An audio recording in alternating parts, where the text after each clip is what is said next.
Hey guys, it's me Chico from Chico Study Corner, and today I'll be dealing with the part 2 of chapter 1 of English class 12 CBSE, that is the last lesson. So, this chapter is written by Alphonse Daudet, and I've done part 1 of this. Please make sure you watch that and then continue watching. So let's get into the chapter. Before I reading the rest, the second part, I'll tell you a glimpse of the first part. Over there we learned that Franz is a lazy boy, he doesn't like to go to school, but he has to go to school today and he's scared of being scolded because there was a test on participles. And then he goes to school. When he goes to school, when he reaches school, he finds school to be so strange. It was so silent. Like usually there's a huge noise which could be heard outside. Okay? And then he gets into his class, he gets seated, and then what happens? Then the teacher announces that it was his last French lesson that little Franz has to learn, and that was the last French lesson that M. Hamel, his teacher, is going to deliver. So he made the announcement, he told why was that, and also he said what he made his students recite the chapters. When they were reading, our little boy, little Franz made a mistake, and what did M. Hamel do? Usually he scolds him. Instead of scolding him, M. Hamel blamed himself. So now we got the glimpse of what we learned in the last part. So now I'll read the textbook and I'll tell you the second part. Then from one thing to another, M. Hamel went on to talk of the language. Which language? So like when the class began, now what happens? M. Hamel is talking about French. So many facts about French. Okay? He said, saying that it is the most beautiful language in the world. He said French is the most beautiful language in the world. The clearest, the most logical. It was the clearest, it was the most logical. That we must guard it amongst us. So he said, since it's the most beautiful, it's very meaningful, logical language, what should we do? We must guard our language. Okay? Then, amongst us and never forget it, because when people are enslaved, as long as they hold fast to their language, it is as if they have the key to the prison. So he said, if you know your own language, if you have a knowledge of your own language, it's like you have a key to the prison in which you are locked. So you can open the key and then you can move out. So that is the concept that comes here. Okay. So then what he did was he started his lessons. So then he opened a grammar and read us our lesson. I was amazed to see how well I understood it. So he started a grammar lesson, and our little boy, little Franz, was so amused to know that he understood the lesson so well. And then what happened? All he said seemed to be so easy. Okay? I think too that I had never listened so carefully and that he had never explained this patiently. So what happened here? Here little Franz says, no, this chapter or this what he's teaching is so easy. So he says that it is for the very first time that little Franz is paying this much attention to what the teacher is saying. And also M. Hamel is delivering a chapter with so much of patience for the very first time. Okay? It seemed almost as if the poor man wanted to give us all he knew before going away.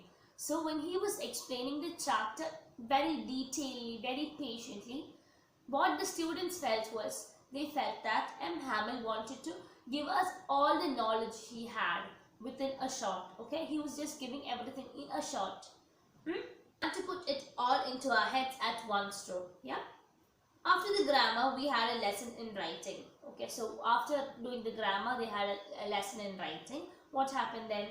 That day, M. Hamel had new copies for us, written in beautiful round hands. Franz Alsace, Franz Alsace. So what happened? Now, the writing lesson has begun. So this writing lesson was done on a paper or on a book which our M. Hamel gave. On the book, it was written in beautiful round hand. What was that? Franz Alsace, Franz Alsace. So that was written on the paper. They looked like little flags floating everywhere in the schoolroom, hung from the rod at the top of our desks. So this small copy copy which our teacher gave to the students looked like small flags that were hung in the top of the rod in the desks. Okay? So, next, what is it? You ought to have seen how everyone said to her and how quiet it was. So, the narrator, our little Franz, says, you have to see how people are working, so silent, so, what do you say, they were into their works. Okay? Over here, a beetle flew to the classes, and what happened? Not even the littlest of ones, the smallest students over there, like the LKG kids who were in the front, they didn't even pay attention to it.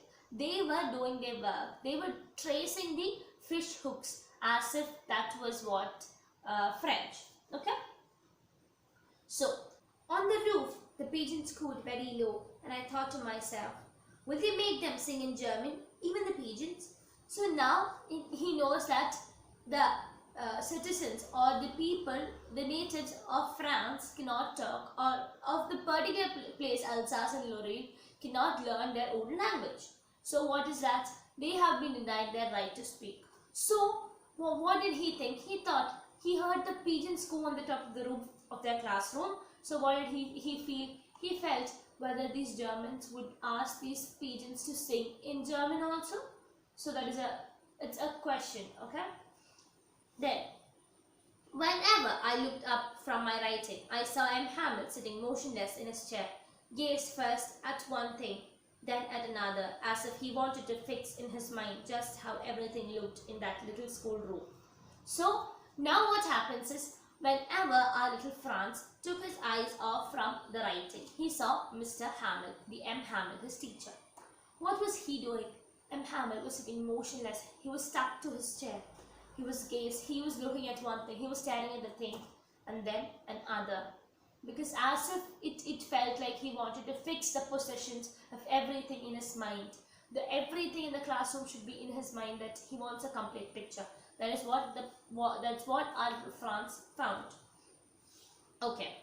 Fancy, for 40 years he had been there in the same place, with his green garden outside the window and in his class in front of him.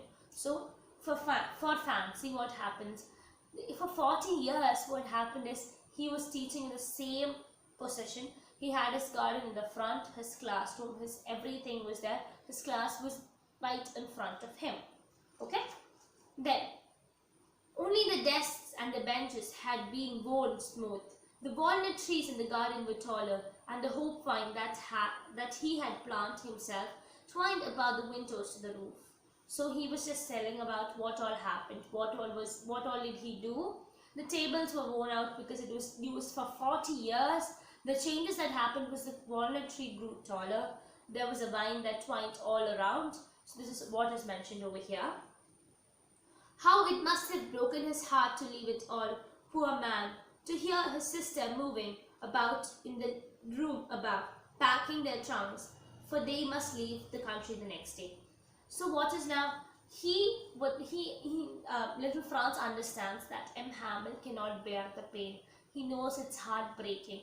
So what happens? M. Hamel would then the M. Hamel would hear his sister in the room above clearing all her things and getting her trunk ready to leave.